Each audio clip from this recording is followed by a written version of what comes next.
Hi everyone, कैसे हैं आप सब। होप आप सब बढ़िया होंगे। आज हम प्रैक्टिकल प्रॉब्लम, हमारी बुक के अंदर प्रैक्टिकल प्रॉब्लम होते हैं जिसके अंदर कोई सोल्यूशन नहीं होता, उसका एक क्वेश्चन जो अपने फास्ट ट्रैक बैच में मैं कराता हूं। और हर फास्ट ट्रैक बैच में मैंने प्रैक्टिकल प्रॉब्लम कराया जिसके जो फ्री वाले स्टूडेंट हैं उनको भी थोड़ा सा बेनिफिट हो जाए। तो आइए क्वेश्चन नंबर 3 करते हैं। हार्दिक हार्दिक कंसाइन टू जमल of Jabalpur 400 boxes of goods. ये आपको कहां पर मिल जाएगा? मॉड्यूल खोलना, पेज नंबर 160 पर आ जाना। पेज नंबर 160 पर आ जाना तो मॉड्यूल में आपको ये क्वेश्चन दिख जाएगा। ये वो जॉइंट वेंचर का है और ये कंसाइनमेंट का है, तो जॉइंट वेंचर में ये कर लेंगे बाद में। जॉइंट वेंचर के रिवीजन में ये कर लेंगे, कंसाइनमेंट तो चल ही रहा है अभी। आज की क्लास में मैं 2 क्वेश्चन कराऊंगा, ठीक है। इसके बाद हम अगला चैप्टर बढ़ जाएंगे रिवीजन का, जॉइंट वेंचर का, ठीक है जी। तो रिवीजन क्लास में क्वेश्चन नंबर 3 और एक और क्वेश्चन नंबर और कराऊंगा जो इलस्ट्रेशन वाला पार्ट है वो। आ जाइए सर, तो एक बार देख लेते हैं। सोल्यूशन होता नहीं है तो दिक्कत होती है सोल्यूशन निकालने में, तो इजी है। आइए एक बार। हार्दिक कंसाइन करा जमल को, जबलपुर में रहता है, 400 boxes of goods at a cost of 5000 पर बॉक्स। हार्दिक कंसाइनर है और जमल जो है वो हमारा कंसाइनी है। 400 बॉक्स भेजे हैं जिसकी कॉस्ट आती है 5000 पे एक बॉक्स की, तो कॉस्ट आपको दे रखा है। इसमें कहता है कि हार्दिक ने कुछ खर्चे करे हुए हैं, कैरिज का इतना करा है, फ्रेट का इतना करा है, इंश्योरेंस का इतना करा है। ऑन अराइवल मतलब जब जबलपुर में बॉक्स पहुंच गए थे तो जमल ने भी कुछ खर्चे करे, cleaning charges, cartage and godown rent. On arrival of goods at godown 60 box was found to be damage and some of 3 lakh rupees were realised from the insurance company by the way of compensation. तो जब godown में goods पहुंच गए थे, जब godown में goods पहुंच गए थे तो 60 बॉक्स डैमेज हो गए थे और उन 60 बॉक्स का जो क्लेम था वो इंश्योरेंस कंपनी पे 3 लाख रुपए हमें रियलाइज हुआ। 240 of the remaining box were sold at a price of 22 lakh rupees. अब 240 बॉक्स हमने बेच दिए। अब सुना कुछ तरीके रहा होगा, 400 बॉक्स है, कैलकुलेटर उठाओ, 400 बॉक्स है, 240 तो बेच दिए, 60 मेरे लॉस हो गए, बचे कितने? 100। तो 100 बॉक्स हमारे पास क्या बच गया है दोस्त? 100 बॉक्स क्लोजिंग स्टॉक बच गया है। Jamal is entitled to ordinary commission of 5%, 2% of Dell credit commission on a sale in addition to reimbursement of expense incurred. He sent and Hardik an account sale together with the bank draft for the balance due to Hardik. तो वही है, bank draft के हिसाब से हार्दिक ने पे कर दिया होगा। अब अकाउंट सेल भेजा, उसने इतना पैसा पे करना है। You are required to prepare a consignment account in the books of Hardik and pass journal entry in the books of Jamal. Jamal की बुक में जनरल एंट्री पास करनी है और हार्दिक की बुक में अकाउंट मेंटेन करना है। जमल की बुक में जनरल एंट्री क्या होगी, जमल की बुक में हार्दिक का अकाउंट बनाएगा, उसका एंट्री पास कर देना है बस। तो ये वाला काम आप कर लेंगे। आइए तो पहले मैं कंसाइनमेंट अकाउंट आपको बनाकर दिखाता हूँ। इसका बहुत सिंपल क्वेश्चन है, ज्यादा मुश्किल क्वेश्चन भी नहीं है और हालांकि अपने आप से खुद कर सकते थे, बट सोल्यूशन नहीं होता है तो थोड़ा बहुत किसी स्टूडेंट को दिक्कत आ सकती है। सोल्यूशन आपको एंड सोल्यूशन दे रखा है। In the books of Hardik लिख लेना ऊपर, consignment account.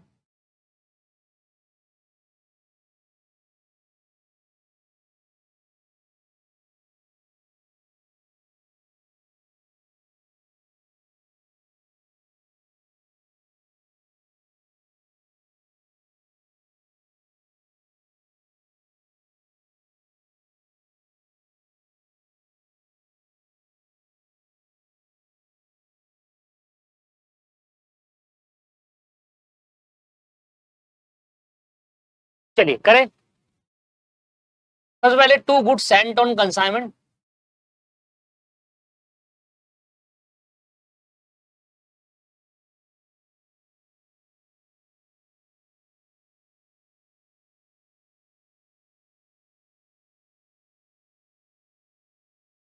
To goods sent on consignment,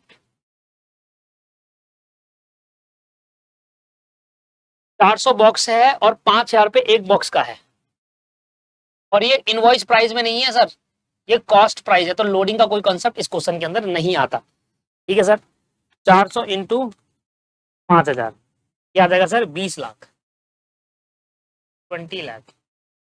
इसमें कंसाइनर के कुछ खर्चे हैं, कंसाइनर खर्चे बैंक अकाउंट से आते हैं और कंसाइनी खर्चे कंसाइनी के नाम से आएंगे। कंसाइनर खर्चे कैरिज है, फ्रेट है और इंश्योरेंस है। Carriage, freight, insurance. Carriage, freight, insurance. भाई तीनों को खर्चा डाल लीजिए, 94, 34,800, 1,25,000, 9400, 34,800, 1,25,000।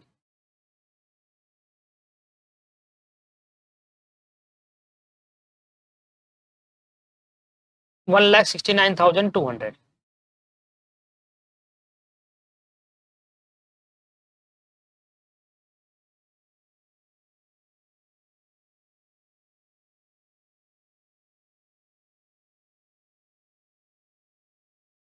टू जमल अकाउंट, फिर से एक्सपेंस कौन कौन से है जी? 31,200 क्लियरिंग चार्जेस है, कार्टेज का है 9600 और गोडाउन रेंट है 2,000। वाह। क्लियरिंग चार्जेस, कार्टेज, गोडाउन,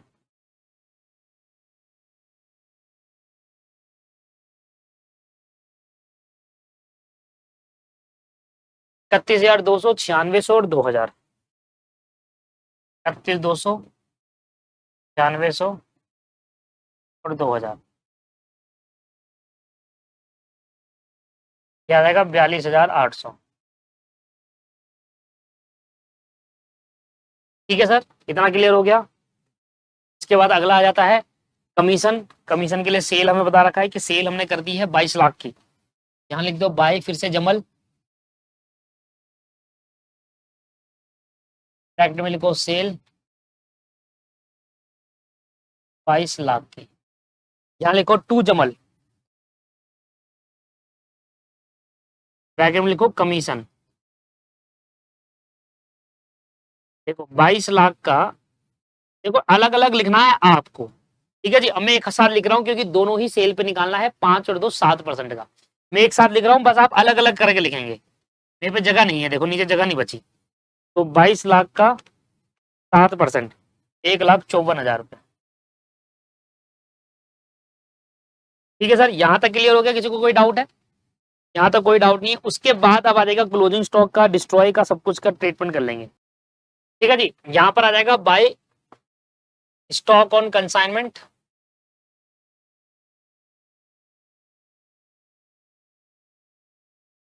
ये वर्किंग नोट नंबर 1 में बना लेते हैं।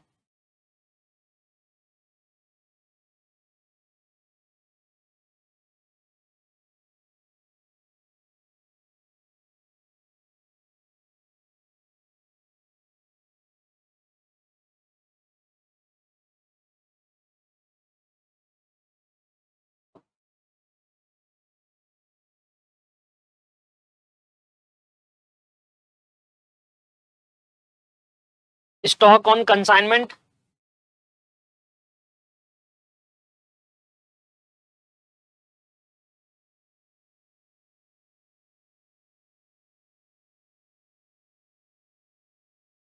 सौ unit, 100 box at the rate 500 each, 5,000 each, 50,000 का आपके पास स्टॉक हो गया। इसकी में ऐड करेंगे कंसाइनर एक्सपेंस।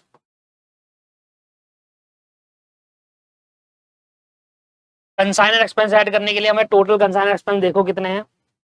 तो टोटल हमारे कंसाइनर एक्सपेंस है 1,59,600 और ये 1,69,200, 200 ये टोटल खर्चा आया 400 बॉक्स भेजने में। तो 100 बॉक्स का कितना है ना। और कंसाइनर के जितने भी खर्चे हैं वो डायरेक्ट होते हैं। 169,200 डिवाइडेड बाई 400 मल्टीप्लाई बाई 100, क्या आ गया जी? 42,300। इसके बाद ऐड करेंगे कंसाइनी एक्सपेंस। एक्सपेंस, अब कंसाइनर एक्सपेंस पे एक बात को ध्यान देना है, हमारे टोटल कंसाइनर एक्सपेंस कितने जरा देखिए सर। 31,296 टोटल मिलाएंगे तो 31,200 और 9600 हो जाता है आपके पास 40,800 हो जाता है। कितना हो जाता है? 40,000। गोडाउन रेंट डायरेक्ट एक्सपेंस नहीं है। कंसाइनी के कौन से खर्चे जोड़ने हैं? डायरेक्ट जोड़ने हैं, डायरेक्ट। अब देखिए 40,800 आपके पास टोटल कंसाइन ने खर्च करा। अच्छा मुझे बताओ कितने गुड्स डैमेज हो गए? 60। 400 बॉक्स गए थे जिसमें से 60 डैमेज हो गए हैं। तो कंसाइनी के पास 340 बॉक्स पहुंचे जिसमें हमने खर्चा करा। तो कंसाइनी ने 340 बॉक्स पे खर्चा करा है ये वाला, तो 100 बॉक्स का कितना। ये तो बात समझ में आती है ना, इन दोनों में डिफरेंसेस होते हैं। अगर कहीं पर नॉर्मल और एबनॉर्मल लॉस आता है तो यहां और यहां पर फर्क आ जाता है। ये 2-3 क्वेश्चन में मैं आपको ऑलरेडी बता चुका हूं, काफी क्वेश्चन में। 40,800 डिवाइड बाय 340 मल्टीप्लाई बाय 100, यह आ जाएगा 12,000 टोटल करेंगे। और ये आपका value of stock on consignment 50,000, 42,300 और 12,000। ये ओहो 50,000 नहीं होगा, ऊपर 5 लाख होगा सर, ये गलती कर दी। हाँ 5 लाख होगा, 5,42,300 और 12,000, क्या आ गया 5,54,300, 5,54,300 सर। यहाँ आ गया 5,54,300। एक मिनट रुकिए, उसको नीचे करेंगे थोड़ा, वहां पर वो भी आएगा गुड डैमेज। 5,54,300। अब हमें कैलकुलेशन करनी है गुड्स डैमेज की। ये तो मैंने वर्किंग नोट नंबर 1 में बना दिया। अब आ जाएगा by goods damage, working note number 2।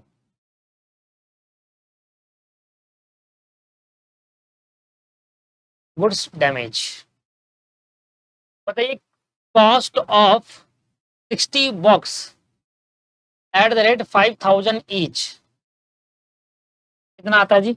5,000 multiply by 60, 3 lakh रुपए के गुड्स डैमेज हुए। अब इसमें बताओ कौन सा खर्चा जोड़ा जाएगा? सिर्फ कंसाइनर का, अब नॉर्मल लॉस है ना, सिर्फ कंसाइनर के खर्चे जोड़े जाएंगे। कंसाइनर के टोटल खर्चे थे 1,69,200। इधर देखो 400 बॉक्स भेजने में, तो 60 पर कितना? 1,69,200 divide by 400 multiply by 60, 25,380 total करेंगे 3,25,380। इस तरीके से आपका ये अमाउंट निकल आएगा। एक बार इसको देख लीजिए जल्दी से, सिंपल सरल क्वेश्चन। 3,25,380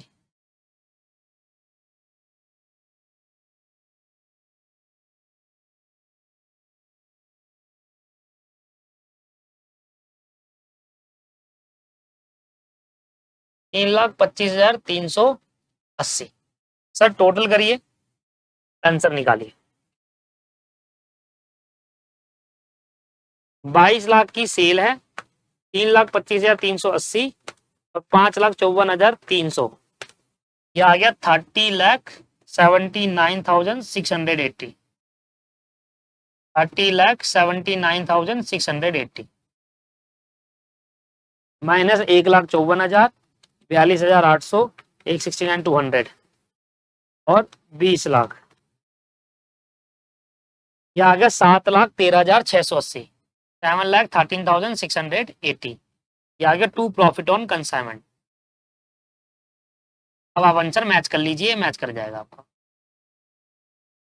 ठीक है दोस्त, ठीक है भाई, 7,13,680 एंड दिस इज 7,13,680। अब बना देते हैं कंसाइनर की बुक में कंसाइनी का अकाउंट जो था जमल, जमल का अकाउंट बना देते हैं और इसी का क्रॉस अकाउंट बन जाएगा जमल की बुक में कंसाइनी का अकाउंट, कंसाइनर का अकाउंट। तो क्या जो कंसाइनर है कौन है? जमल हो गया कंसाइनी और दूसरा बंदा कौन था? हार्दिक था। हार्दिक भाई का 5%, 2% डेल क्रेडिट, ये तो हो गया ना हमारा। कुछ नहीं करना सर, उठाओ यहां से जहां जहां जमल है क्रॉस पोस्टिंग करो, ये वाला इधर आ जाएगा। बाय कंसाइन टू कंसाइनमेंट,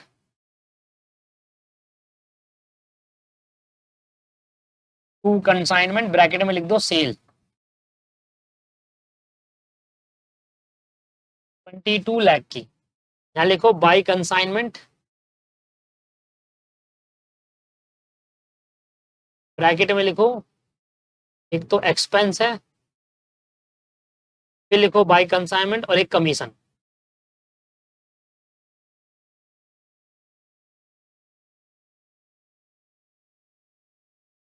तो खर्चा कितना है सर? खर्चा है 42,800 का, कमीशन है 1,54,000।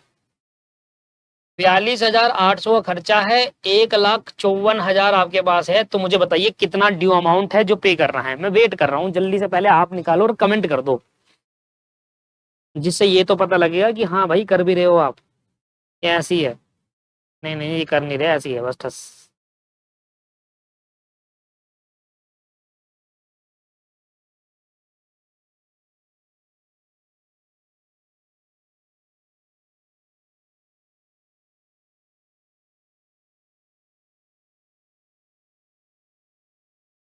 चलो भाई खत्म हो गया। टोटल करेंगे यहाँ से, बाय बैंक से अकाउंट करके फाइनल पेमेंट कर देंगे, फाइनल सेटलमेंट। यहाँ आ जाएगा सर 22 लाख, यहाँ आ जाएगा 22 लाख, और 22 लाख में से आप माइनस कर दो 1,54,000 और 42,800, क्या आएगा भाई? 20,03,200, 20,03,200 आएगा। अभी रुक जाओ, अभी रुक जाओ।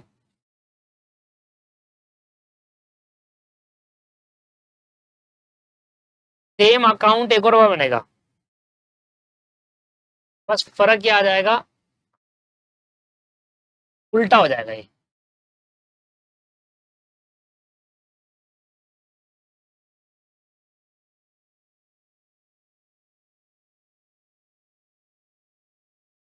ऊपर पता क्या आएगा? ऊपर आएगा इन द बुक्स ऑफ जमल,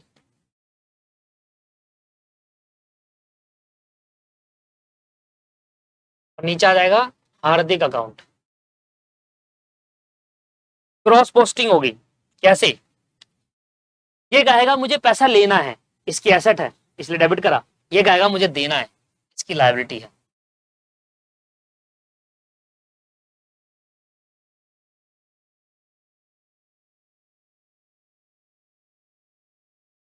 अरे यार यहां पर आएगा सेल, ऐसे लिखो यार, बैंक अकाउंट, ब्रैकेट में लिखो सेल 22 लाख। यहाँ लिखो फिर से टू बैंक अकाउंट, ब्रैकेट में लिखो एक्सपेंस 42,800 के। फिर लिखो यहाँ पर टू बैंक अकाउंट, फिर लिखो ब्रैकेट में कमीशन 1,54,000, और यहाँ लिखो टू बैंक अकाउंट, ब्रैकेट में लिखो फाइनल सेटलमेंट। क्रॉस पोस्टिंग हो गई 20,03,200। एंट्री बताऊं? एंट्री क्या होगी देखो, पहली एंट्री होगी हार्दिक अकाउंट डेबिट, और ये तीनों credit. Hardik account debit to bank account, पहली एंट्री है। दूसरी एंट्री भी यही होगी, तीसरी एंट्री भी यही होगी, और एक एंट्री होगी उसकी उल्टी, bank account debit to Hardik. Bank debit होगा और हार्दिक क्या हो जाएगा? क्रेडिट हो जाएगा। आइए, पहली एंट्री होगी बैंक हार्दिक टू बैंक 42,800 की एंट्री बोली थी ना करने को, तो एंट्री आप डायरेक्टली ऐसे भी कर सकते हैं। दूसरी एंट्री होगी कमीशन की 1,54,000, इसको मिलेगा कमीशन 1,54,000, तो कमीशन आ जाएगा बैंक में और ये हार्दिक से लेगा। अब इसको क्या मिलेगा? बाकी फाइनल पेमेंट भी देनी पड़ेगी इसको 3,200, 20,03,200, और इसको हार्दिक को कितना देना है कि इसकी पैसा किसके ऊपर पड़ा है? 22 लाख रुपए। 22 लाख इसके ऊपर पड़ा है जो ये हार्दिक को देगा। हार्दिक इसके लिए क्या है? लाइबिलिटी। तो हार्दिक से पैसा लेना है ये तीन, तीन तक हार्दिक से पैसे लेना है, और चौथे में हार्दिक को पैसा इतना देना है। तो नेट और फाइनल देखो 22 लाख लेने हैं, ये सॉरी 22 लाख देने हैं, ये दोनों लेने हैं। तो 22 में से ये दोनों माइनस करेंगे तो टोटल आपको इतनी पेमेंट और करनी है। किसको जी? हार्दिक को। क्लियर है सर? समझ में आ गया आपके? चलो, तो ये आपकी एंट्री रह गई और ये क्वेश्चन भी यहां पर समाप्त हो गया। अब आप करते हैं हम अपना दूसरा क्वेश्चन। एक क्वेश्चन खत्म हो गया, तो अब जो क्वेश्चन रह गया था, जैसे एक क्वेश्चन जो बच गया था वो हमने खत्म करा दिया। एक क्वेश्चन मैं इसी में कराऊंगा आपका, थोड़ा बड़ा क्वेश्चन कराऊंगा, जिससे आपको लगे यार ये बड़े क्वेश्चन भी तो कराओ। देखिए एक क्वेश्चन जो सब स्टूडेंट डिमांड कर रहे हैं कि ये करा दो बस, और कराओ मना कराओ, पर ये वाला करा दो, बस वही करा रहा हूँ। मुझे ही पता है कौन से डिमांड कर रहे हैं, कौन सा नहीं हो पाया होगा। ये वाला करा दो। ये 17वां क्वेश्चन, इसमें ना एक्स एक्स आ गया, मैथ आ गई इसमें, इसलिए इसके थोड़ा दिक्कत हो जाती है स्टूडेंट को कि यार ये वाला क्वेश्चन कैसे करूं, यहाँ पे तो मैथ भी आ गई है। तो 17 क्वेश्चन देखो लो, तुम्हारे लिए मैं करा रहा हूं। मन की बात पढ़ लेते हैं हम, एक्सपीरियंस इतना हो गया। चलिए 17वां क्वेश्चन है, आंसर भी दे रखा है, बट पूरा आंसर मैं आपको करा दूंगा, पूरा आंसर मैं ही कराऊंगा लिखकर, आंसर इसमें दिखाएंगे नहीं। 17 क्वेश्चन देखो कितना छोटा है, जबकि आंसर देखो उसका, ये देखो एक्स, ये कहाँ से आ गया भाई, ये कैसे करेंगे हम, ये क्या।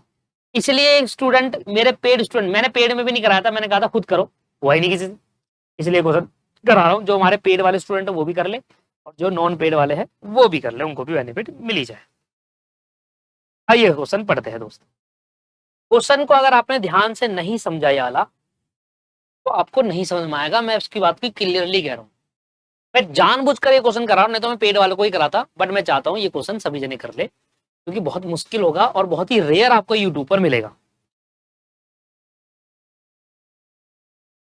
कहता है the account sale received from agent, account sale received हुई एजेंट से, मतलब कंसाइनी से, that the sale made at 10% above the price, जो सेल है वो 10% प्राइस के अबव करी गई है, was 44,000 of the sale made at invoice price which is cost plus 25%।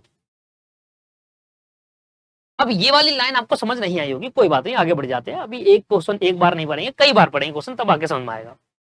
इसके बाद कहता है he incurred expense to the tune of 5,000 out of which a sum of 18,000 is a recurring in nature. तो इसने total खर्चा तो करा 5,000 का, जिसमें से 1,800 रुपए रिकरिंग इन नेचर है। फॉरवर्डिंग एक्सपेंस ऑफ कंसाइनर 2,400 रुपए। The agent had remit the balance due from him through the bank draft of 4,11,650 after discount expenses, after deducting expenses, sorry. वो कह रहा है कि देखो जो एजेंट है ना कंसाइनी, उससे हमने पैसा जो रिमेनिंग ड्यू था वो हमने ले लिया, मतलब एंड वाली बात कर रहा है, जो लास्ट में पैसा लेना होता है ना वो हमने ले लिया। वो टोटल बैंक का जो अमाउंट जो हम निकालते हैं वो हमको आंसर दे रखा है, 4,11,650 रुपए टोटल अमाउंट जो बन रहा था वो हमने ले लिया, जिसमें सारा डिडक्ट कर लिया एक्सपेंस, सारे कमीशन जो बन रहा था वो डिडक्ट कर लिया, 5% कमीशन भी दिया था वो भी डिडक्ट कर लिया। एडअप हो गया जी 850 रुपए का, और bill payable accept by him for 10,000, और एक बिल पेबल एक्सेप्ट कर लिया जी 10,000 रुपए का। The value of unsold stock at original cost lying with the agent amount to 50,000, 50,000 रुपए का ओरिजिनल कॉस्ट पे अनसोल्ड गुड्स पड़े हुए हैं। You are required to prepare a consignment account and the agent account in the books of consignment. चलो ये तो बढ़िया हो गया कि हमसे सिर्फ दो ही अकाउंट पूछा है, एक मेन अकाउंट, एक कंसाइनमेंट जो बनाते हैं वो तो जरूरी है बनाना, है ना, नेसेसरी होता है वो, तभी तो पता चलेगा ना आपको कि कितना पैसा आपको कंसाइनर से लेना है। पूरा खेल वर्किंग नोट का है सर, वर्किंग नोट आ गया, सब आ गया, इसलिए हम इसको बहुत अच्छे से एक्सप्लेन करेंगे। आइए कंसाइनमेंट अकाउंट, अभी आप लिखना मत, बस आप देखते जाओ, और स्पीड को ना 1.75 से या 2 से अगर कर रखी है तो उसको कर दो कम, और उसको कर दो 1.25। एक क्वेश्चन के लिए तो कम कर ही सकते हो, या नहीं करोगे?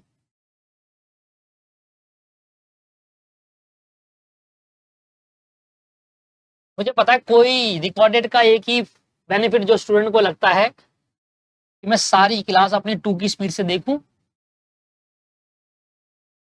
और पूरा सिलेबस जल्दी जल्दी खत्म कर दूं। और ये 2 की स्पीड से देखना तब चालू करते हैं जब सिलेबस बहुत सारा रह गया होता है और टाइम हमारे पास कम बचा होता है, क्योंकि शुरुआत के दिन में तो मजे लिए होते हैं। पता है, सब पता है, हम भी इसी से गुजरे हुए भाई, हम भी ऐसे ही करते थे, शुरुआत के दिन मजे ले लिए, और जब पेपर वाले आने वाला तो 2 की स्पीड में देखना स्टार्ट कर दिया। अब आए तो आए, ना आए तो ना आए, भाई खत्म करना है काम। यहाँ आएगा to good sent on consignment,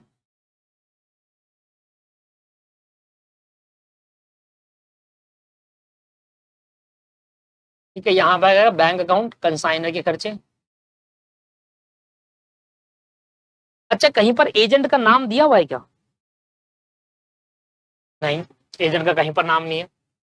ये इनवॉइस प्राइस पर आएगा, इसकी लोडिंग यहाँ हटा दो।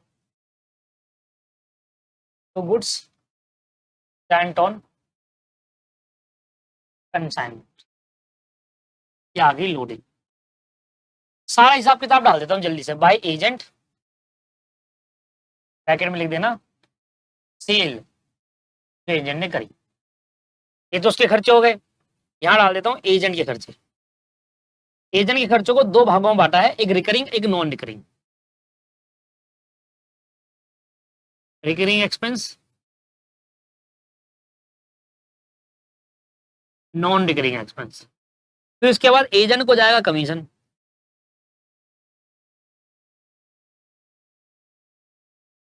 फिर जाएगा सर बैड डेब्ट,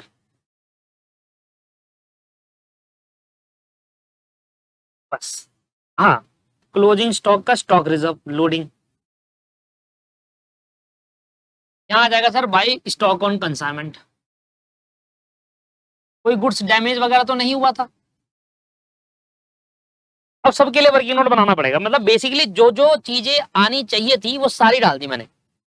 अब सबके लिए बनेगा वर्किंग नोट और एक एक करके डालेंगे, बट सबसे पहले जो चीज हमें डायरेक्टली गिवन है वो तो पुट कर दे। बताओ कौन सी? जैसे कि खर्चे, भाई कंसाइनर ने फॉरवर्डिंग एक्सपेंस करे थे 2400 रुपए के, डाल दो कंसाइनर के फॉरवर्डिंग एक्सपेंस।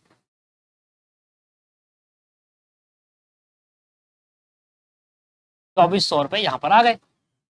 इसके बाद कंसाइनी के खर्चे भी कह रहा है, कहता है कंसाइनी ने खर्चे करे 5000 के टोटल, जिसमें से 1800 रिकरिंग है, तो बाकी बचा हुआ नॉन रिकरिंग हो गया। तो 1800 अगर रिकरिंग है तो 5000 में से 1800 माइनस कर दो, तो 3200 रुपए नॉन रिकरिंग हो जाएगा। अब ये रिकरिंग नॉन रिकरिंग का बेनिफिट ये होगा जब हम रिकरिंग नॉन रिकरिंग का मतलब है डायरेक्ट इनडायरेक्ट एक्सपेंस, ये है बेसिकली मतलब डायरेक्ट एक्सपेंस होता है ना कंसाइनी का। ठीक है जी, 5000 हो गया। बेड डेप मुझे दे रखा है, सीधा सीधा डाल देता हूँ। जो जो चीज मुझे दे रही है 850 का बेड डेप दे रखा है, वो मैंने डायरेक्ट यहाँ पर पुट कर दूँ। बाकी सबके लिए वर्किंग नोट बनेगा, कितने गुड्स भेजे हैं क्या भेजे हैं वो सब आपका वर्किंग नोट में निकाला जाएगा। सुनिए आप, वो कह रहा है कि देखिए जो भी आपकी टोटल सेल होगी ना, उस सेल का 5% कमीशन आए। अब सेल कितनी है, सेल ही नहीं पता। अगर मुझे सेल पता चल जाए तो मुझे कमीशन मिल जाएगा, सिंपल सी बात ही है। मेनली बेसिक है, मुझे सेल चाहिए। सेल के बारे में बहुत सारी चीजें कहा कि कुछ चीजें हमने इनवॉइस प्राइस से 10% अबव में बेची है, कुछ चीजें हमने इनवॉइस पे बेची है। तो सेल के बारे में काफी चीजें कह रहे हैं, पर एक्चुअली में सेल कितनी वो गिवन नहीं है। तो सबसे पहले मैंने क्या करा, लेट ही करा कि भाई सेल मेरे को लेट कर लो, भाई total sale will be the x. अब ध्यान दीजिएगा, स्पीड को कम कर दो, अभी भी कह रहा हूं, और ध्यान से देखिए।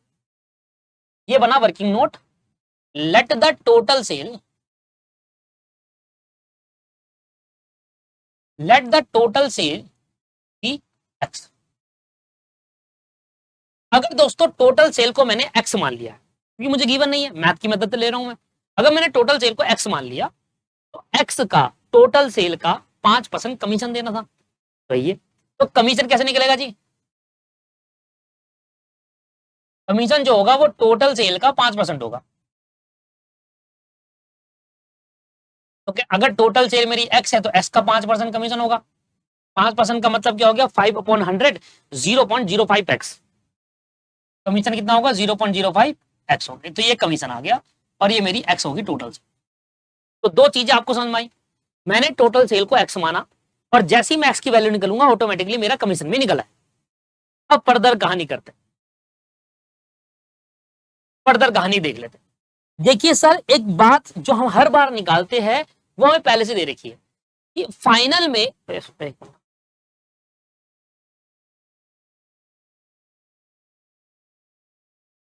कंसाइनी से हमें फाइनल कितना पैसा लेना होता है वो हम कैलकुलेट करते हैं दोस्त। अगर आप ध्यान नहीं है आपको तो मैं आपको दिखा देता हूं एक बार। जब हम पिछले क्वेश्चन कर रहे थे तो पिछले क्वेश्चन में हमने फाइनल पेमेंट कितनी करनी है या फाइनल कितना पैसा लेना है ये कैलकुलेट करते हैं ना। अच्छा, ये जब कैलकुलेट कर रहे हैं तो इसको कैलकुलेट करने के लिए हमें क्या चाहिए होता है, सेल चाहिए होती है। सेल में से हम क्या करते हैं, खर्चे माइनस करते हैं कंसाइनमेंट के, और खर्चे माइनस करते हैं कंसाइनी के, कमीशन माइनस करते हैं, दो चीज माइनस करते हैं, राइट। ये चीज होती है। और अगर कोई एडवांस दिया होता है तो वो माइनस करते हैं, जो अभी नहीं आया क्वेश्चन में, पर फर्दर क्वेश्चन में आपने कहा होगा कोई एडवांस होता है वो भी माइनस होता है। फाइनल सेटलमेंट निकालने के लिए मुझे सेल चाहिए, कंसाइनमेंट के खर्चे माइनस करूंगा और कंसाइनी के। अगर कोई बेडअप हो जाता है, लेट्स सपोज 22 लाख में से 1 लाख का बेडअप हो गया था और डेल क्रेडिटर कमीशन नहीं दिया था, पिछले क्लास क्वेश्चन में गिराया था मैंने पिछली क्लास में। अगर 22 लाख में से 1 लाख का बैड डेट हो जाए और उसको डेल क्रेडिटर कमीशन नहीं जाता, तो हम कंसाइनी से 22 लाख नहीं लेंगे, 22 लाख की तो सेल करी, हम 22 लाख माइनस 1 लाख करते थे, तब जाकर यहां पर आता था 21 लाख रुपए। पिछली ही क्लास में कराया। अब ये कोई नहीं कह सकता कि भैया आपने तो नहीं पढ़ाया था। मैं पिछली क्लास में ये चीज बताई है मैंने कि जब बैड डेट हो गया था और डेल क्रेडिटर कमीशन नहीं दिया था, तो ऐसे केस के अंदर टोटल सेल 22 लाख की होती है, पर 22 लाख नहीं मारेंगे, 21 लाख मारेंगे, क्योंकि 1 लाख तो हमारा लॉस होगा क्योंकि हमने डेल क्रेडिटर कमीशन नहीं दिया। सर मैं आपको ये चीज इसलिए बता रहा हूं कि जब हम फाइनल सेटलमेंट निकालते हैं तो उसके लिए आपको इसमें से ये तीनों चीजें, ये चीजें बैड डेट वो सब चीजें माइनस करनी पड़ती है, तब जाकर निकालता है। यही हमें गिवन है और इसी की हेल्प से हम सेल निकालेंगे, क्योंकि हमें क्वेश्चन में सेल गिवन नहीं है ना। अब कैसे निकालेंगे?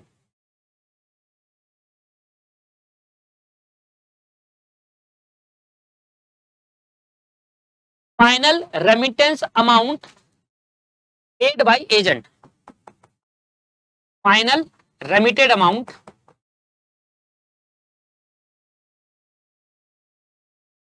Paid by agent. एजेंट हमें कितना पैसा देगा वो निकालने के लिए आप क्या करते थे, आप कहते थे भैया टोटल सेल जो होगी ना उसमें से सबसे पहले तो बैड डेट अगर कोई हो गया वो माइनस कर दो। टोटल सेल में अभी मैंने एग्जांपल दिया था कि टोटल सेल कंसाइनी ने करी 22 लाख की, जिसमें से 1 लाख का बैड डेट हो गया, तो अब कंसाइनी से 22 लाख मांगूंगा, 21 लाख 21 मांगूंगा, क्योंकि बैड डेट का लॉस हमारा होगा, हम डेल क्रेडिटर कमीशन नहीं दे रहे, इसलिए टोटल सेल में से बैड डेट मांगूंगा। बैड डेट इसलिए माइनस करा क्योंकि क्वेश्चन में बैड डेट है, राइट। फिर हम उसमें से और क्या माइनस करेंगे, ये निकालने के लिए हम क्या करते हैं सर, टोटल सेल में से हम कंसाइनी के एक्सपेंस,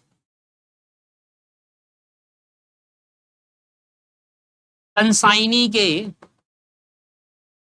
कमीशन और कोई बिल रिसीवल हो,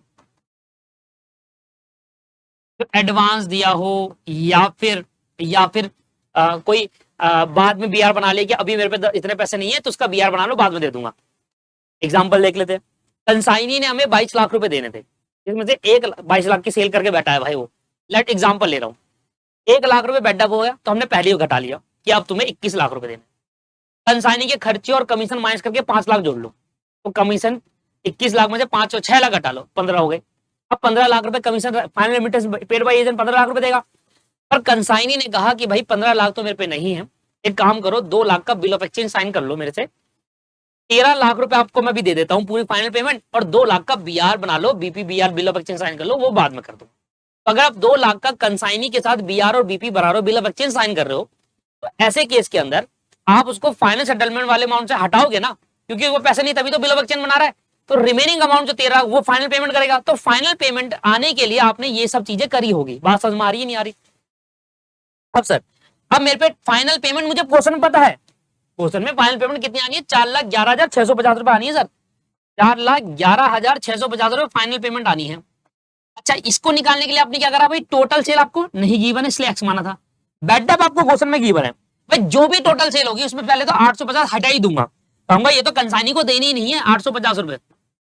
इसमें क्वेश्चन में ट्विस्ट आ सकता है पेपर के अंदर, क्या है कि डेल क्रेडिटर कमीशन भी दे रहे हैं हम, तो भी 850 यहां से माइनस नहीं होगा, फिर हम क्यों बियर करें, कंसाइनी बियर करेगा, हम तो टोटल सेल का पैसा लेंगे जी। बात समझ में आ रही है कि अगर क्वेश्चन में ऐसा ट्विस्ट आ जाए और ये कह दे कि डेल क्रेडिटर कमीशन भी दिया जा रहा है, अभी तो ऑर्डिनरी दिया है, सिंगल एक कमीशन दिया है, पर अगर डेल क्रेडिटर कमीशन में दिया जाता तो मैं टोटल सेल पूरा मांगता कंसाइनी से, और टोटल सेल में से उसके पूरे पैसे में से उसके बचे हुए खर्चे माइनस करने के बाद फाइनल सेटलमेंट लेता। बात समझ में आ गई? चलिए, क्योंकि अभी डेल क्रेडिटर कमीशन दे रहा है इसलिए बैड डेट का पैसा पहले ही हटा रहा हूं कि चौबे बैड डेट का पैसा नहीं देना, वो हमारा लॉस है। तो टोटल सेल जितना हुआ उसमें से पहले तो बैड डेट बता दिया कि ये तो हमारा लॉस है, हमारा माइनस करेंगे, रिमेनिंग जो सेल होगा वो दोगे। वो कह रहा है रिमेनिंग सेल क्यों दूंगा, मेरा खर्चा मेरा कमीशन भी तो माइनस करो। मैंने कहा ठीक है, तुम्हारा खर्चा कितना है वो भी बता दो।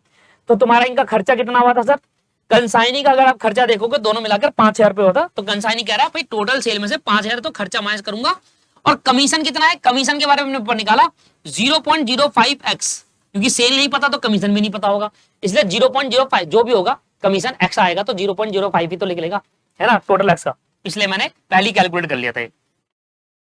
इसके बाद ये कहां से आया, ये क्वेश्चन में अगर गिवन होगा तभी डालिएगा, गिवन नहीं है तो मत डालिएगा, एक जनरल फॉर्मेट बना दिया मैंने, ये क्वेश्चन में गिवन होगा तब डालेंगे। कैसे, क्वेश्चन में गिवन है, इसने एक बिल ऑफ एक्सचेंज साइन करा, एक्सेप्ट करा 10,000 रुपए का, मतलब कंसाइनी के पास टोटल पैसा उसको देना होगा 14,21,650। तो उसने 10,000 का बिल ऑफ एक्सचेंज साइन कर लिया, कह रहा मेरे पे 10,000 नहीं है, बाद में दे दूंगा, इतना दे देता हूं, अभी 10,000 बाद में दे दूंगा। तो 10,000 का बिल ऑफ एक्सचेंज साइन करा, तो वो भी आप यहां से हटा दो, ये बाद में देगा हमें पैसे। तो ये टोटल सेल में से ये सारी चीजें माइनस करने के बाद फाइनल सेटलमेंट इतनी दी होगी उसने मुझे।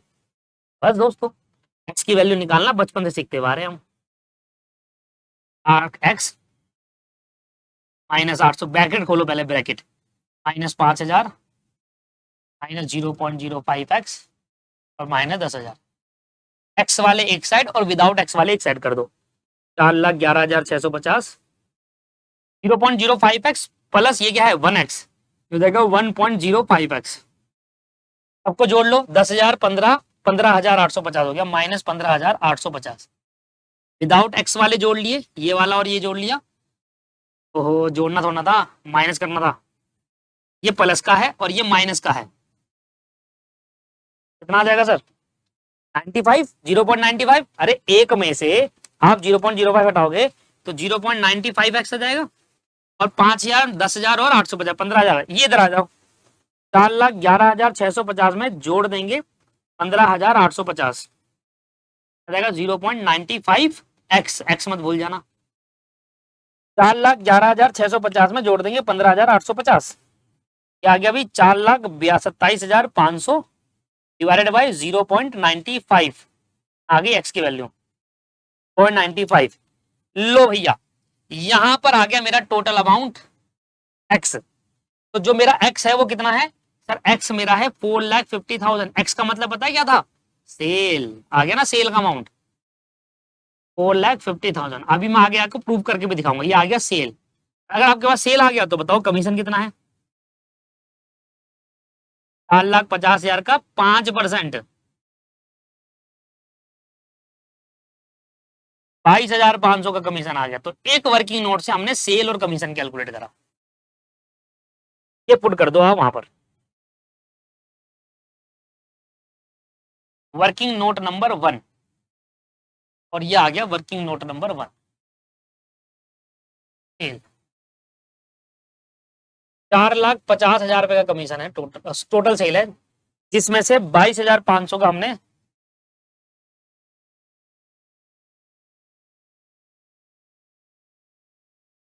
22,500 का हमने दिया कमीशन, 22,500 का दिया कमीशन। इधर देखो, इधर देखो, अगर मैं अकाउंट मेंटेन करूं, मैं बस आपको प्रूफ दिखा रहा हूं, अगर मैं कंसाइनमेंट अकाउंट सॉरी कंसाइनमेंट कह रहा हूं, अगर मैं एजेंट का अकाउंट मेंटेन करता हूं,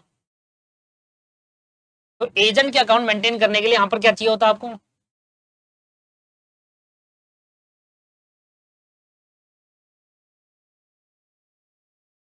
सुनते रहना।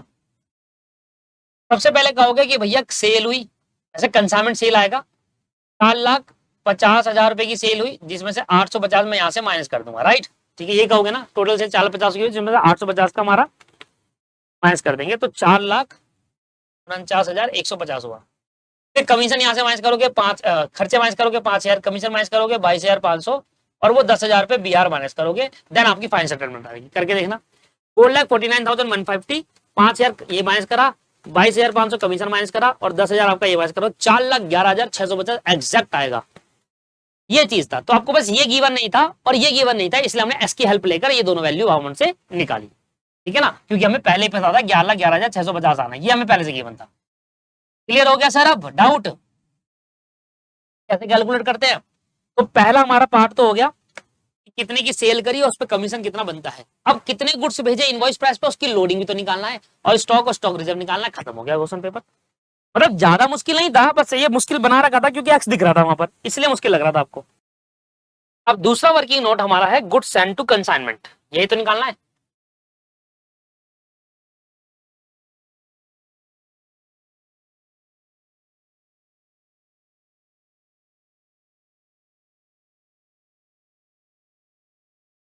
ठीक है, ध्यान से सुनिए। क्वेश्चन में पहली लाइन में लिखा था कि हमने जो सेल करी है वो 10% अबव करी है इनवॉइस प्राइस से, और जो 10% अबव इनवॉइस प्राइस करी है, तो इनवॉइस प्राइस की सेल कितनी है। तो दो टाइप की सेल है, जरा ध्यान समझिएगा। पहली सेल टोटल सेल है ना दोस्तों, सुन लो ध्यान से तभी समझ में आएगा। टोटल सेल दो चीज से बना हुआ है। पहला, sale at invoice price, sale at invoice price कहता है जितनी सेल आपने इनवॉइस प्राइस पे करी उसका 44% सेल आपने इनवॉइस प्राइस से 10% अबव में करी। एग्जांपल सुनो, अगर आपने 10,000 रुपए की सेल इनवॉइस प्राइस पे करी है तो इसका 44%, इसका किसका, जो सेल आपने इनवॉइस प्राइस पे करी है, जो सेल आपने इनवॉइस प्राइस पे करी है उसका 44% सेल आपने इनवॉइस प्राइस में 10% और अब में बेचा है, इसका 44। बस यहां गड़बड़ है। अगर ये 44% टोटल सेल का होता तो बात अलग होती। मैं कहता टोटल सेल का 44% 10% अबव द इनवॉइस प्राइस है और टोटल सेल का रिमेनिंग 66% इनवॉइस प्राइस पर है, तो मैं ऐसे बाइफरकेट कर देता, बड़ा सिंपल हो जाता फिर तो। अगर टोटल सेल का 44% इनवॉइस प्राइस से 10% अबव में बेचा और टोटल सेल का 66% इनवॉइस प्राइस बेचा तो ये तो सिंपल हो जाता। बट यहां पर कहानी सिंपल नहीं करी, उसने कहा कि जो सेल आपने इनवॉइस प्राइस पे करी है उसका 44% और सेल करी आपने जो कि इनवॉइस प्राइस से भी 10% अबव में करा है। Sale at invoice price plus 10%, sale at invoice price plus 10%। तो मतलब एक चीज आप ध्यान दे कि ये जो सेल होगी ये इस सेल पर डिपेंड होगी, क्योंकि यहां जो 44% है वो इसका है और ये मुझे पता नहीं, तो इसके लिए मुझे फिर से लेट करना पड़ेगा कि जो सेल आपने इनवॉइस प्राइस पे करी है वो कितनी, उसका 44% 10% अबव द इनवॉइस प्राइस करा है। तो ये नहीं पता तो ये भी नहीं आएगा, तो अगर ये लेट कर लेता हूं तो इसकी हेल्प से ये निकल जाएगा। टोटल से तो मुझे पता ही है। तो आइए लेट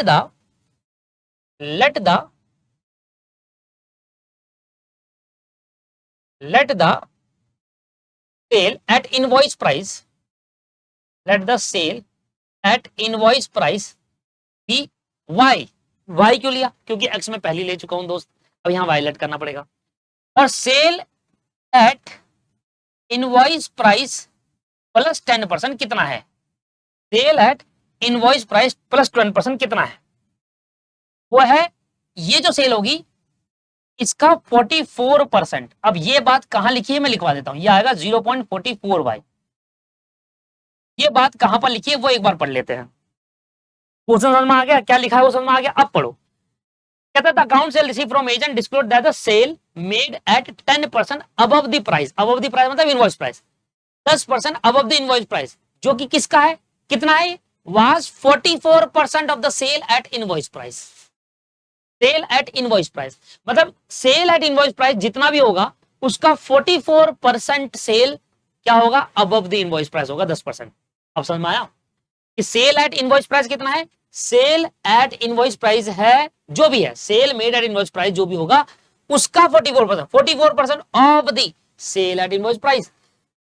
44% किसका, इसका, वो सेल इनवॉइस प्राइस से भी 10% अबव में बेची है। मतलब ये वाली कहानी, हमने सेल एट इनवॉइस प्राइस करी, अब इसका 44% निकालो, वो 10% और ऊपर बेची है।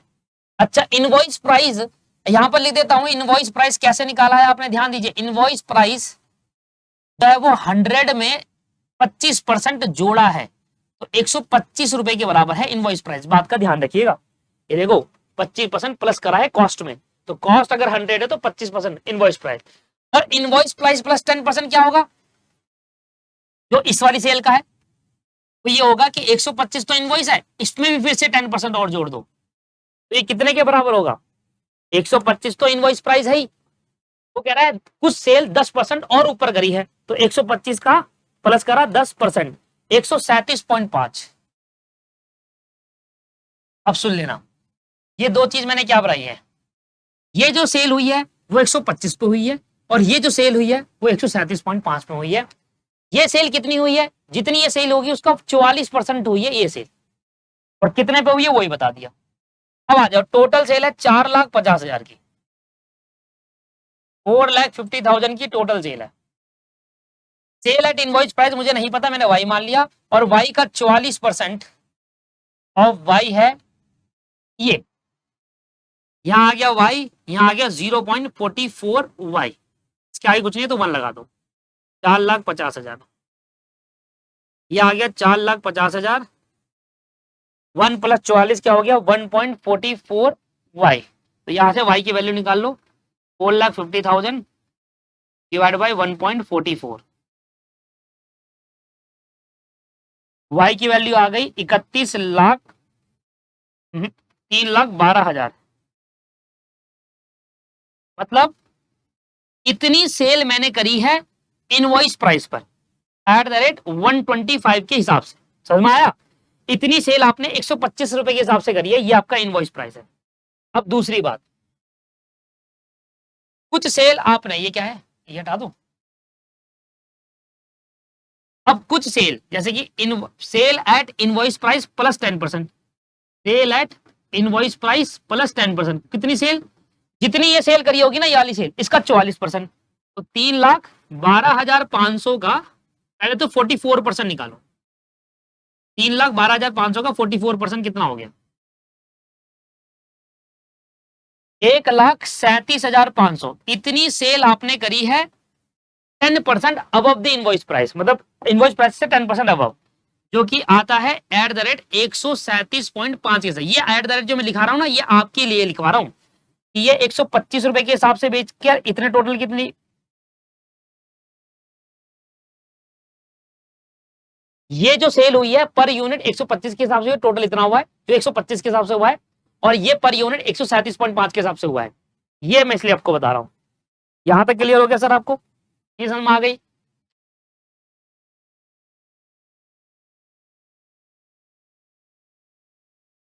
और देखो ये दोनों सेल का जो अमाउंट आया, इसको जोड़ने के बाद ये टोटल सेल के बराबर आना चाहिए, तो ये सेल का अमाउंट कितना आया 3,12,500, और ये कितना आया 1,37,500, दोनों को जोड़ो 4,50,000 आना चाहिए, चेक करो क्या 450 आ रहा है, चेक करिए, क्लियर हो गया जी ये बात? अच्छा अब एक चीज और देख लीजिए, जैसे कि ये 125 के रेट से है इनवॉइस प्राइस, ये 137.5 के रेट से, तो क्या मैं इसको कॉस्ट में निकाल सकता हूं, क्या मैं इनको कॉस्ट में निकाल सकता हूं? तो कॉस्ट ऑफ गुड्स सोल्ड कैसे निकालूंगा कॉस्ट में, देखो अगर ये 125 के बराबर है तो 125 से डिवाइड करो, 100 से मल्टीप्लाई करो, कॉस्ट आ जाएगी 3,12,500, 3,12,500 डिवाइड बाय 125 मल्टीप्लाई बाय 100, ये कॉस्ट में कन्वर्ट हो गया, प्लस यही सेल थोड़ा है, ये भी तो है, 1,37,500 divide by 137.5 multiply by 100, cost आ जाएगी 1,37,500 डिवाइड बाय 137.5 और मल्टीप्लाई बाय 100, ये मेरी इसकी कॉस्ट आ गई, दोनों सेल की कॉस्ट आ गई। अच्छा कॉस्ट क्यों निकाल रहा हूं, अब इसका लॉजिक भी दूंगा। 3,12,500 डिवाइड बाई 125 मल्टीप्लाई बाई 100, यह आ जाएगा 2.5 लाख, तो मतलब जो आपने ये 3,12,500 को बेचा वो 2.5 लाख की कॉस्ट थी, गुड्स की कॉस्ट 2.5 लाख थी, 1,37,500 divide by 1,37,500 divide by 137.5 multiply by 100, और ये 1 लाख की कॉस्ट थी, तो टोटल कॉस्ट कितनी हो गई जी 3.5 लाख, तो ये वो कॉस्ट है जो गुड्स हमने बेचा उसकी कॉस्ट, जो गुड्स हमने बेचा उसकी कॉस्ट। अब कितने गुड्स अनसोल्ड रह गए ये पता है? यस पता है, और अनसोल्ड गुड्स ओरिजिनल कॉस्ट, मतलब 50,000 के गुड्स अनसोल्ड रह गए, वो कॉस्ट में दे रखा है, इसमें दे रखा है कॉस्ट में, तो अनसोल्ड गुड्स की कॉस्ट कितनी है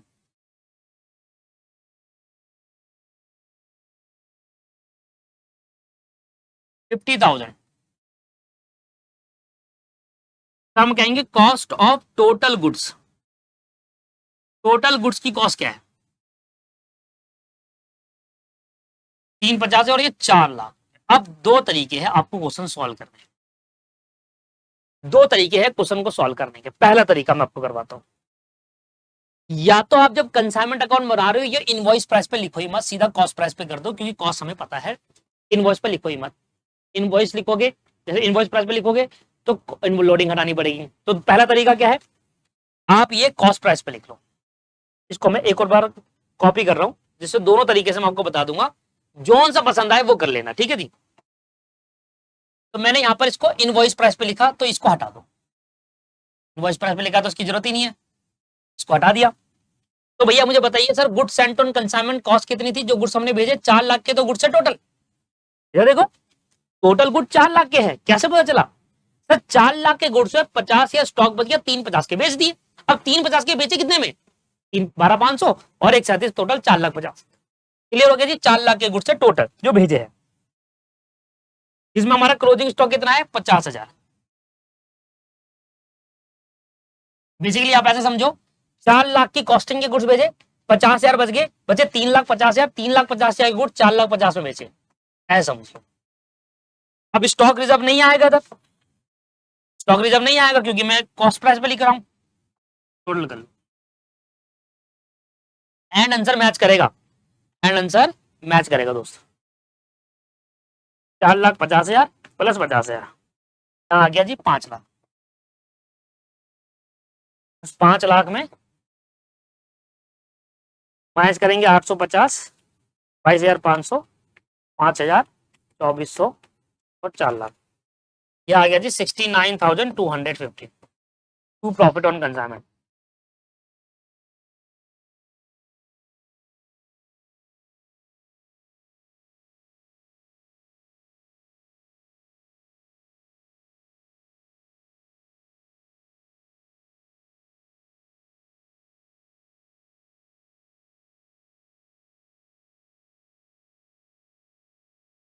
क्लोजिंग स्टॉक गलत कर दिया क्या?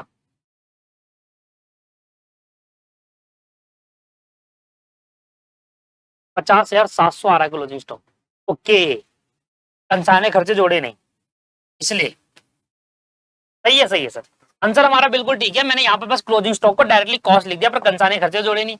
इधर देखो, यही कर दू, 50,000 की कॉस्ट है, इसमें कंसाइने खर्चे जुड़ेंगे।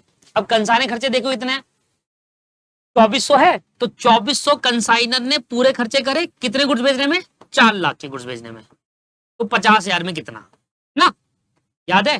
फिर कंसाइनी खर्चे भी जुड़ते हैं, कंसाइनी के डायरेक्ट एक्सपेंस जुड़ेंगे, recurring expense 1,800 divide by 4 lakh multiply by 50,000। ये सर बाकी तो मुझे इसका वर्किंग नोट बनाना था, मैं कई बार वर्किंग नोट बना चुका हूं, तो इसलिए मैंने डायरेक्ट यहां पर लिख दिया। कितना आया जी? 2,400 divided by 4 2,400 divide by 4 lakh multiply 50,000, 300 रुपये आ गया। 1,800 डिवाइड बाय 4 लाख 225 ही आ गया। सॉरी माय मिस्टेक, यहाँ नॉन रिकरिंग एक्सपेंस आएगा, नॉन रिकरिंग। दिखा देता हूं, जो रिकरिंग एक्सपेंस होता है वो इनडायरेक्ट एक्सपेंस है, लिख लो कहीं पर। और जो नॉन रिकरिंग एक्सपेंस होता है वो डायरेक्ट एक्सपेंस होता है। तो यहाँ पर कंसाइनी के डायरेक्ट एक्सपेंस डालते हैं, आएगा 3,200। ठीक है सर, लिख लो वहां पर, जो नॉन रिकरिंग एक्सपेंस है उसको डायरेक्ट कहते हैं, और जो रिकरिंग एक्सपेंस है उसको इनडायरेक्ट एक्सपेंस कहते हैं, क्योंकि वो गोडाउन रेंट मुझे हर बार पे करना होगा, हर बार पे करना होगा। नॉन रिकरिंग एक्सपेंस क्या होता है? जो बार बार पे नहीं करता, वन टाइम, जैसे क्लियरिंग चार्जेस एक बार दिया, अनलोडिंग एक बार दोगे, बार बार तो ना अनलोड कराओगे। और गोडाउन का रेंट, शोरूम का रेंट बार बार देना पड़ता है, रिकरिंग चार्जेस हो गया, इसलिए वो इनडायरेक्ट होगा, और नॉन रिकरिंग वो डायरेक्ट होगा। ठीक है sir, 3,200 divide by 4 lakh multiply में 50,000, 400 रुपए। सर ये आप अलग से वर्किंग नोट बना के कर लेना, 5,000, 50,000 प्लस 300 प्लस 400 क्या जाएगा? 50,700। 50,700 प्लस 4,50,000, ये आ गया 5,07,000, 5,07,100 सॉरी, 5,07,100 माइनस कर लीजिए 850, 22,500, 5,000, 2,400 और 4 लाख, 69,950। सबसे बेस्ट तरीका है कि इनवॉइस प्राइस को आप रिकॉर्ड ही मत करो, सीधा कॉस्ट प्राइस पे रिकॉर्ड करो, सिंपल सी बात। बस इनवॉइस प्राइस पे क्या होगा, बस फर्क क्या होगा, ये 4 लाख में 25% इनवॉइस प्राइस जुड़कर 5 लाख हो जाएगा। इसमें होगा कि हमने 4 लाख की कॉस्ट है, इसमें 25% जोड़ा, 5 लाख रुपए यहां दिखा दिए। ठीक है दोस्त, और 25% जो है 1 लाख रुपए यहां से कैंसिल कर दिए। अच्छा, 50,000 रुपए की आपकी कॉस्ट थी, 50,000 की आपकी कॉस्ट थी, इसका 25% निकालेंगे, 12,500 आ जाएगा। तो 12,500 आपका स्टॉक रिजर्व यहां जाएगा, 50,000 में 12,500। और जो देखो 50,700 तो पहले भी आ रहा था, 50,700 तो पहले भी आ रहा था, इसमें हम क्या कर देंगे, देखो कुछ इस तरीके से होगा, ऐसे करोगे 50,000 की आपकी कॉस्ट है, 12,500 इसका 25% जोड़ देंगे, प्लस 301 है और प्लस 401 है, कंसाइनर एक्सपेंस कंसाइनिंग एक्सपेंस। तो यहाँ पर आ जाएगा 50,000, 12,500 इनवॉइस प्राइस जोड़ने के बाद हटा दोगे यहाँ पर, प्लस 300 और प्लस 400, आ जाएगा 63,200। फिर आप टोटल कर लेना, आपका आंसर वही आएगा 69,950। करके देख लो। अरे बात तो वही है, यहाँ 12,500 ऐड कर रहे हो, यहाँ माइनस कर रहे हो, वहां 1,00,000 ऐड करके यहाँ माइनस कर रहे हो, बात तो वही हो गई, बस एंड का टोटल अलग आ जाएगा। तो क्वेश्चन मुश्किल नहीं था, बस थोड़ा अलग था। जब आप इसकी 2 बार प्रैक्टिस करोगे आपका आंसर आ जाएगा। 6,13,200 माइनस 12,500, 850, 22,500, 5,000, 2,400, 69,950, 5 लाख माइनस करने। क्लियर हो गया सर? तो इस तरीके से आपका ये वाला अकाउंट क्लियर हो गया है। अच्छा, इसके बाद ये अकाउंट आप बना लोगे कैसे? टोटल सेल हुई थी, वही मैंने आपको रफ में नहीं बताया था अभी, 4,50,000 की टोटल सेल, इसमें से 850 माइनस कर देना, रिटर्न बनाओ, ये आ गया। 10,000 का एडवांस, 5,000 कंसाइनिंग, खर्चे इतना 4,11,500। ये तो हमें पहले अभी निकाला था, मैंने जस्ट आपको बताया था अभी थोड़ा सा, और बाकी तो सर वही है, खत्म हो गया। तो फास्ट ट्रैक का बेनिफिट हो रहा है नहीं हो रहा? हाँ जी, हो रहा होगा यार। ये क्वेश्चन तो आपको यूट्यूब पे कहीं पर भी नहीं मिला होगा, यही मिलेगा। और बाकी स्टूडेंट को रेफर करिए। और अब जो पेड वाले स्टूडेंट है, जो मतलब जो पेड वाले क्लास है, उनको जो क्वेश्चन है वो पेड वाले में ही मिलेगा। ये मैंने वाले क्वेश्चन मैंने फास्ट ट्रैक पर करा दी थे, ठीक है सर। चलिए, तो अब जो चीज फास्ट ट्रैक में बता रहा हूँ वो चीज दोबारा पेड में थोड़ा ना बताऊंगा भाई, क्वेश्चन तो एक ही है, तो इसलिए यही क्वेश्चन मैंने वहां पर करना है, वहां पर मैं बता दूंगा हालांकि पेड वाले में कि फास्ट ट्रैक में जाकर देख लो। चलिए सर, तो आज की क्लास को यहीं पर समाप्त करते हैं। फास्ट ट्रैक में ये चैप्टर कंसाइनमेंट खत्म हो गया है। अब हम नेक्स्ट क्लास में करते हैं जॉइंट वेंचर चैप्टर। उसमें 3 क्लास का टारगेट रखा है, 3 क्लास में वो खत्म करा दूंगा। एक एक क्लास एक एक कॉन्सेप्ट, 3 ही कॉन्सेप्ट है उसमें, तीनों क्वेश्चन, 3 उसमें क्वेश्चन के साथ कॉन्सेप्ट समझेंगे। हर एक क्लास में एक क्वेश्चन होगा और चैप्टर खत्म। ठीक है, have a nice day, bye bye, take care.